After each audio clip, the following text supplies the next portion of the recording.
Hebreos capítulo 10, versículos 16 al 25. Todo sacerdote va a trabajar en el altar todos los días. Ofrece los mismos sacrificios de siempre, año tras año, y nunca hace mella en el problema del pecado. Como sacerdote, Cristo hizo un solo sacrificio por los pecados, y eso fue todo. Luego se sentó justo al lado de Dios y esperó a que sus enemigos cedieran. Fue un sacrificio perfecto de una persona perfecta para perfeccionar a algunas personas muy imperfectas. Por esa única ofrenda hizo todo lo que había que hacer por todos los que toman parte en el proceso de purificación. El Espíritu Santo lo confirma. Este nuevo plan que estoy haciendo con Israel no se va a escribir en papel, no va a ser cincelado en piedra.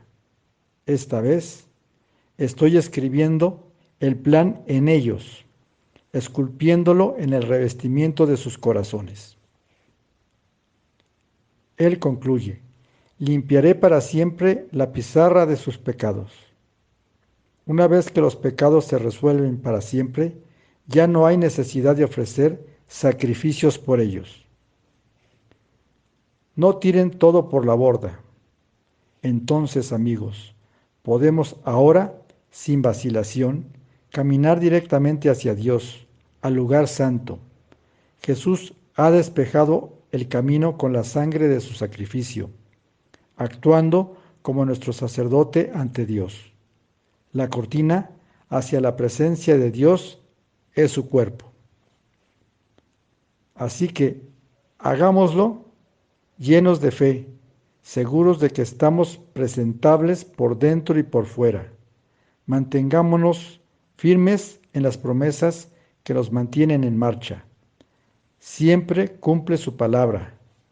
Veamos cuán inventivos podemos ser para alentar el amor y ayudar, sin evitar adorar juntos como algunos lo hacen, sino animándonos unos a otros, especialmente cuando vemos que se acerca el gran día.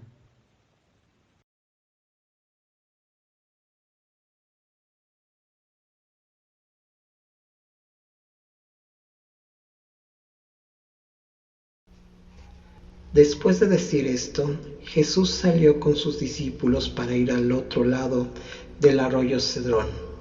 Allí había un huerto donde Jesús entró con sus discípulos. También Judas, el que lo estaba traicionando, conocía el lugar porque muchas veces Jesús se había reunido allí con sus discípulos.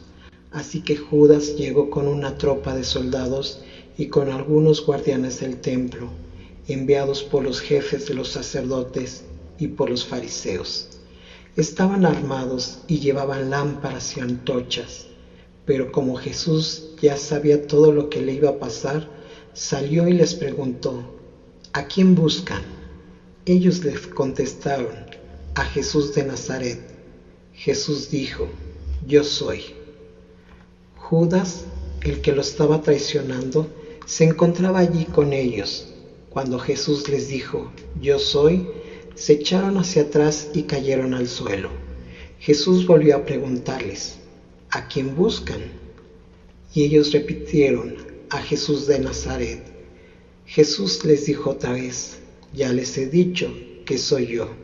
Si me buscan a mí, dejen que estos otros se vayan.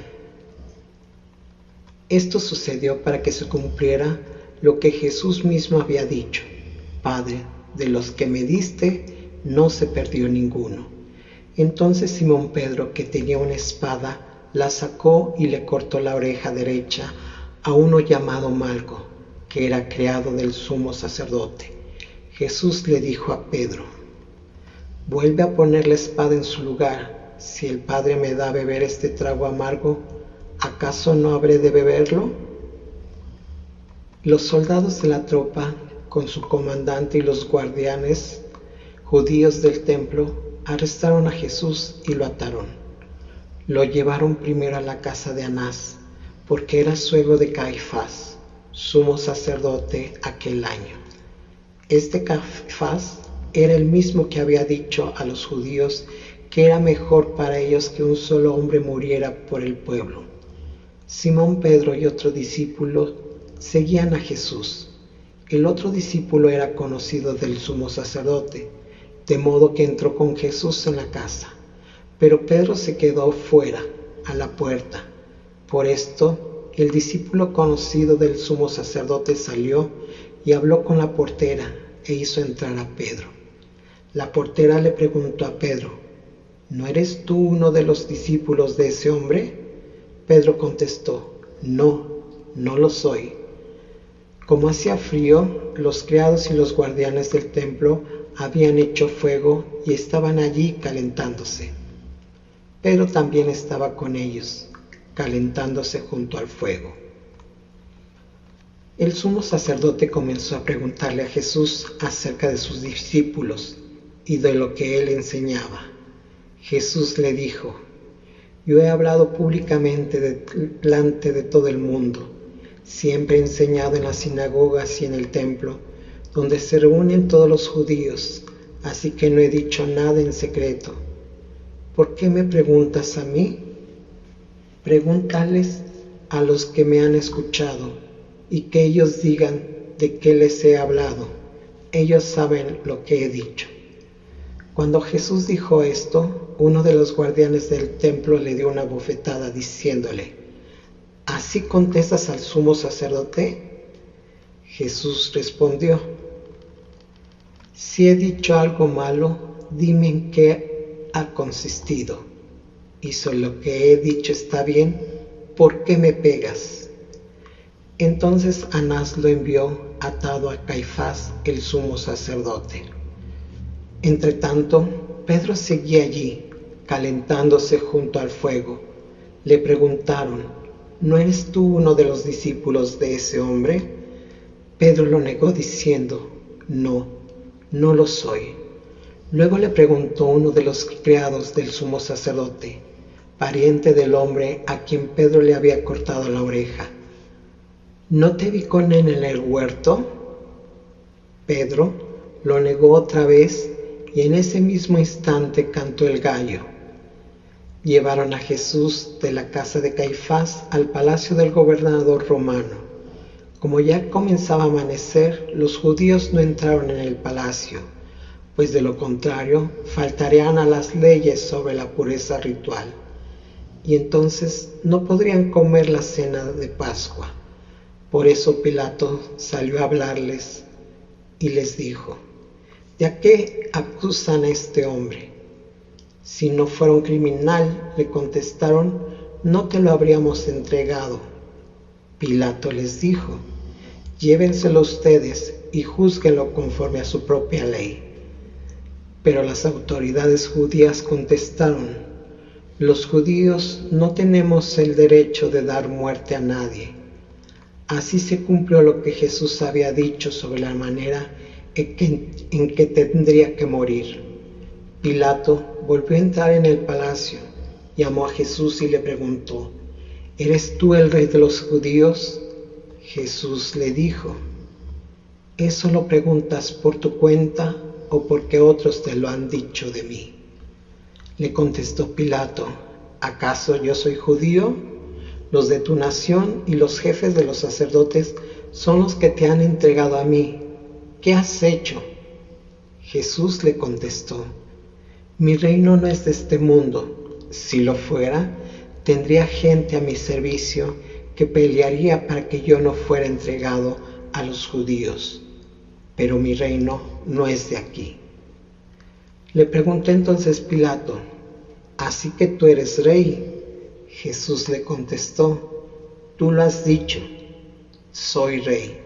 Yo nací y vine al mundo para decir lo que es la verdad, y todos los que pertenecen a la verdad me escuchan. Pilato le dijo: ¿Y qué es la verdad? Después de hacer esta pregunta, Pilato salió otra vez a hablar con los judíos y les dijo: Yo no encuentro ningún delito en este hombre. pero ustedes tienen la costumbre de que yo les suelte un preso durante la fiesta de la Pascua. ¿Quieren que les deje libre al rey de los judíos? Todos volvieron a gritar: a ese no, suelta a Barrabás. Y Barrabás era un bandido. Pilato tomó entonces a Jesús y mandó azotarlo. Los soldados trenzaron una corona de espinas, la pusieron en la cabeza de Jesús y lo vistieron con una capa de color rojo oscuro. Luego se acercaron a él diciendo: ¡Viva el rey de los judíos! Y le pegaban en la cara. Pilato volvió a salir y les dijo: miren, aquí lo traigo, para que se den cuenta de que no encuentro en él ningún delito. Salió pues Jesús con la corona de espinas en la cabeza y vestido con aquella capa de color rojo oscuro. Pilato dijo: ahí tienen a este hombre. Cuando lo vieron los jefes de los sacerdotes y los guardianes del templo, comenzaron a gritar: crucifícalo, crucifícalo. Pilato les dijo: pues llévenselo y crucifíquenlo usted, porque yo no encuentro ningún delito en él. Las autoridades judías le contestaron: nosotros tenemos una ley, y según esta ley debe de morir, porque se ha dicho pasar por hijo de Dios. Al oír esto, Pilato tuvo más miedo todavía. Entró de nuevo en el palacio y le preguntó a Jesús: ¿de dónde eres tú? Pero Jesús no le contestó nada. Pilato le dijo: ¿es que no me vas a contestar? ¿No sabes que tengo autoridad para crucificarte, lo mismo que para ponerte en libertad? Entonces Jesús le contestó: no tendrías ninguna autoridad sobre mí si Dios no te lo hubiera permitido. Por eso el que me entregó a ti es más culpable de pecado que tú. Desde aquel momento, Pilato buscaba la manera de dejar libre a Jesús, pero los judíos le gritaron: si lo dejas libre, no eres amigo del emperador. Cualquiera que se hace rey es enemigo del emperador.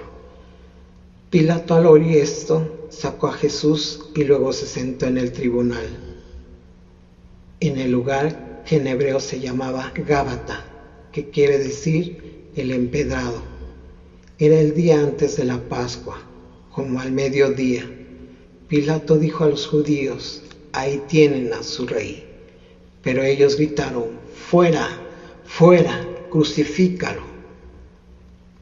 Pilato le preguntó: ¿acaso voy a crucificar a su rey? Y los jefes de los sacerdotes le contestaron: nosotros no tenemos más rey que el emperador. Entonces Pilato les entregó a Jesús para que lo crucificaran y ellos se lo llevaron. Jesús salió llevando su cruz para ir al llamado lugar de la calavera, que en hebreo se llama Gólgota. Allí lo crucificaron y con él a otros dos, uno a cada lado, quedando Jesús en medio. Pilato escribió un letrero que decía: Jesús de Nazaret, Rey de los judíos, y lo mandó a poner sobre la cruz. Muchos judíos leyeron aquel letrero porque el lugar donde crucificaron a Jesús estaba cerca de la ciudad, y el letrero estaba escrito en hebreo, latín y griego. Por eso los jefes de los sacerdotes judíos dijeron a Pilato: no escribas Rey de los judíos, sino escribe: el que dice ser Rey de los judíos. Pero Pilato les contestó: lo que he escrito, escrito lo dejo. Después que los soldados crucificaron a Jesús, recogieron su ropa y se la repartieron en 4 partes, una para cada soldado. Tomaron también la túnica, pero como era sin costura, tejida de arriba abajo de una sola pieza, los soldados se dijeron unos a otros: no la rompamos, sino echémoslas a las suertes, a ver quién le toca.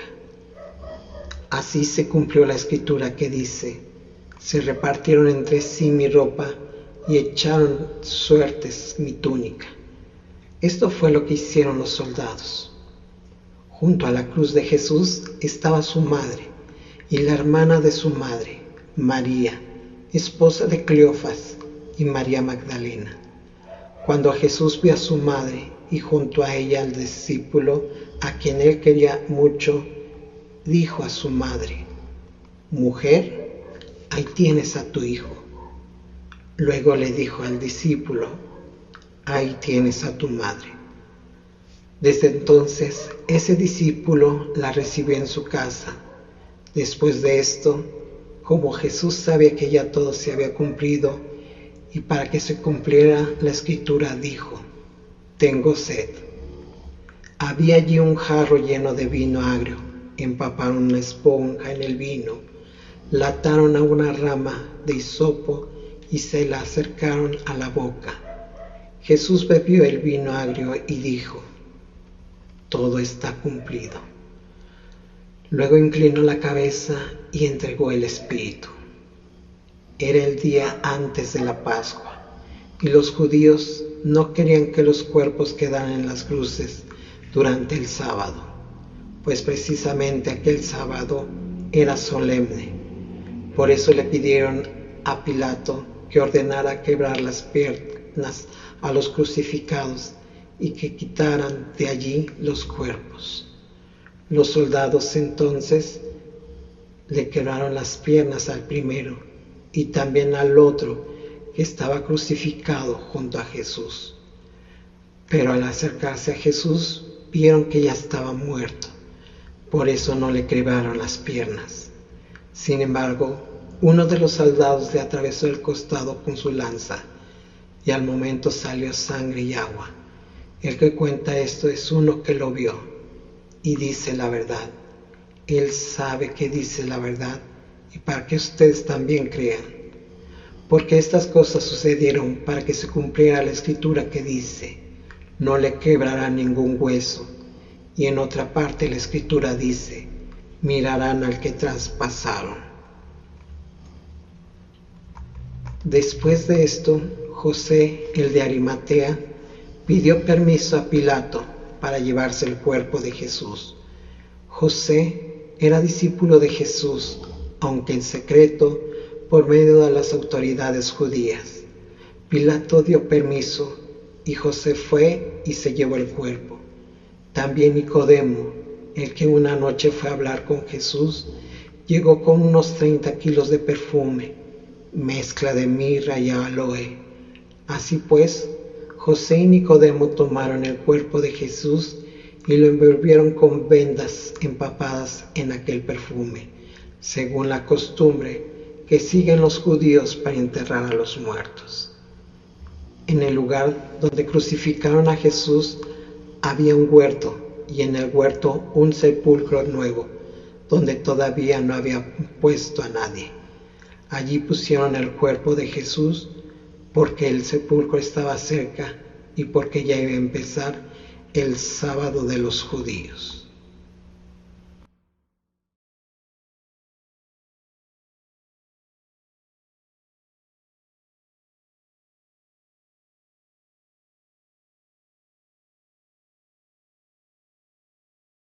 Un cálido saludo para todas y todos de mi parte. La misma temporada de Cuaresma le brinda a cada persona creyente una especial y bendecida invitación. El precioso Salvador es quien nos invita, para acompañarlo en un viaje de vida. Nos invita a estar con Él a través de todo, desde sus días de tentación en un desierto muy real, donde experimentó hambre. Y, sin duda, sed, aislamiento, soledad y un sentido de desconexión o de relaciones rotas. En esta última semana de su vida terrenal, nuestro Salvador pasó de la altura natural de su majestuosa y triunfante entrada a la santa ciudad de Jerusalén, con multitudes de personas alabándolo y llamándolo bendito, a la desgarradora baja de este día que conocemos como Viernes Santo, con multitudes de personas maldiciéndolo y pidiendo su muerte. En este día, Jesús experimentó la decepción y el rechazo, no solo de los extraños en una multitud, sino también de los que amaba mucho y que profesaban su amor por él. ¿Cómo les va en este Viernes Santo, mis hermanos creyentes? ¿Estamos todavía hoy con Jesús? Como saben, su invitación sigue en pie. Él nos está invitando a experimentar todo con él, incluso la traición de su círculo más cercano. Y también lo indigno de una turba que lo hace arrestar y se lo llevan por la fuerza, como un delincuente común. Luego, a eso hay que agregarle la crueldad de una golpiza en público, con látigos que abrían su carne. Sin mencionar la insensibilidad de los soldados, y algunas gentes en la multitud que se burlaron y lo humillaron. Entonces, creyentes, ¿cómo estamos? ¿Somos capaces de quedarnos con Jesús? ¿Podemos quedarnos con Él? ¿Ahora mismo? ¿En las buenas y en las malas? ¿O estamos reduciendo nuestras pérdidas? ¿Huyendo, como algunos de esos primeros discípulos? ¿Lo seguiremos ahora? ¿Solo desde una distancia segura? ¿Como lo hizo Pedro en aquella oscura y solitaria noche del alma?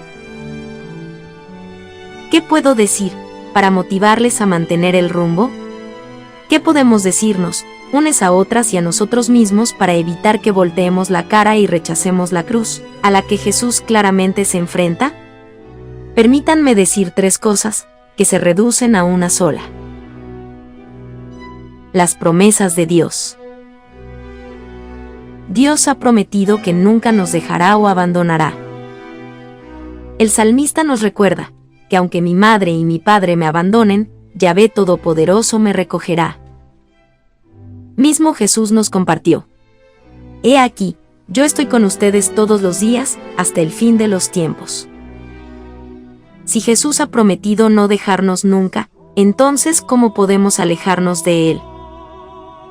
Dios ha prometido que nunca seremos tentados más allá de lo que podemos soportar, pero con cada prueba, Dios nos ofrece una vía de escape, una salida. Sí, Jesús es nuestro obrero de caminos, quien siempre nos abrirá un camino. Como aquellos primeros discípulos que una vez le dijeron a Jesús: Señor, si nos apartamos de ti, ¿a dónde iremos? Solo tú tienes palabras de vida. El Nuevo Testamento lo deja claro, simple y llano. Nada puede separarnos del amor de Dios que tenemos en Cristo Jesús, nuestro Señor. El apóstol Pablo nos enseña que esto no significa absolutamente nada. Ni vida ni muerte.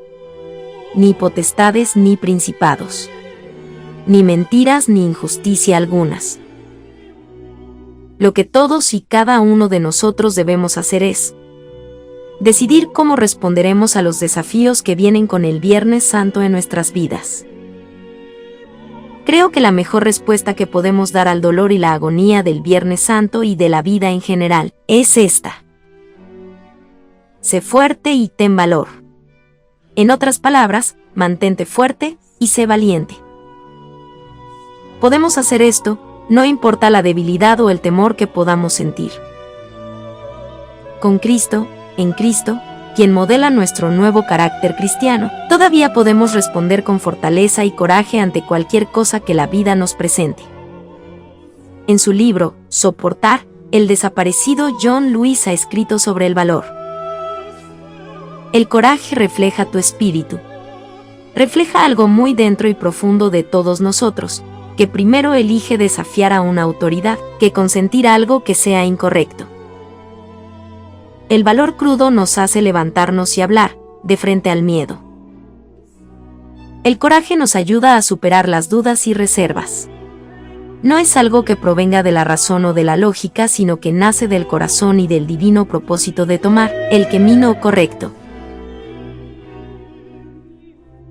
Puede haber un momento en que la historia te llame. Puede haber una injusticia que haya herido a tus amigos o conciudadanos. ¿Cómo responderás? ¿Apoyarás a quienes se les oprime? Al escuchar la voz interior, encontrarás el coraje y el poder para hacer lo correcto, incluso si es criticable en ese momento. Esta valentía interior te ordenará responder a la lucha con paz. y responder al odio con amor. Oro porque todos podamos encontrar esta clase de valor para vivir en estos días y en estos tiempos.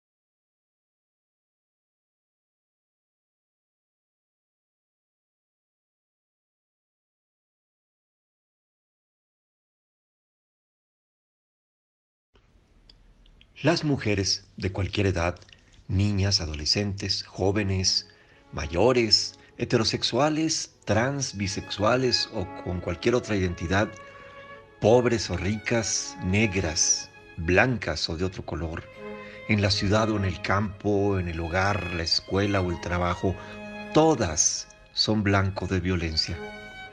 Como Jesús, el cuerpo de la mujer es un campo de batalla. La iglesia hemos sido literalmente abogada del diablo, fieles a la misoginia, a la transfobia, porque parece que reproducimos una invitación a que las mujeres sigan siendo asesinadas, explotadas, marginadas. Jesús nos llamó a participar en mesas incluyentes, sin racismos, clasismos, donde puedan desaparecer las intersecciones que marcan el vía crucis de las mujeres hacia su muerte. Porque la violencia que se ejerce en su contra, al igual que hacia las personas LGBTIQA+, es una crucifixión, una respuesta, una demostración del imperio que se ha sentido desafiado. Nuestro llamado hoy, como discipulado de Dios, es alentarnos a sanar relaciones. Los hombres, sanar nuestra relación con las mujeres. Mostrarnos amor, ternura, compasión, ya que todo esto se ha convertido en táctica de supervivencia. Seamos agentes de la redención para aliviar y no contribuir más de ninguna forma al sufrimiento que la cruz machista, la cruz heterosexista, fundamentalista, esclavista, nos impone a tantos y sobre todo a tantas. Dios, acompaña por favor a todas quienes hoy resisten tantas crucifixiones de odio y violencia. A las personas LGBT, empodéranos y camina con nosotros para encarnar una nueva humanidad. En un mundo de mente estrecha y limitada visión y construcción de género y de sexualidades, guíanos por caminos seguros ante el acoso, la cosificación, las desapariciones, las fosas clandestinas, y que sepamos ser fieles ante tu gracia y misericordia en medio de un mundo donde cada semana del año hay un Viernes Santo. En tus muchos y santos nombres te lo pedimos. Amén. Namaste. Que así sea.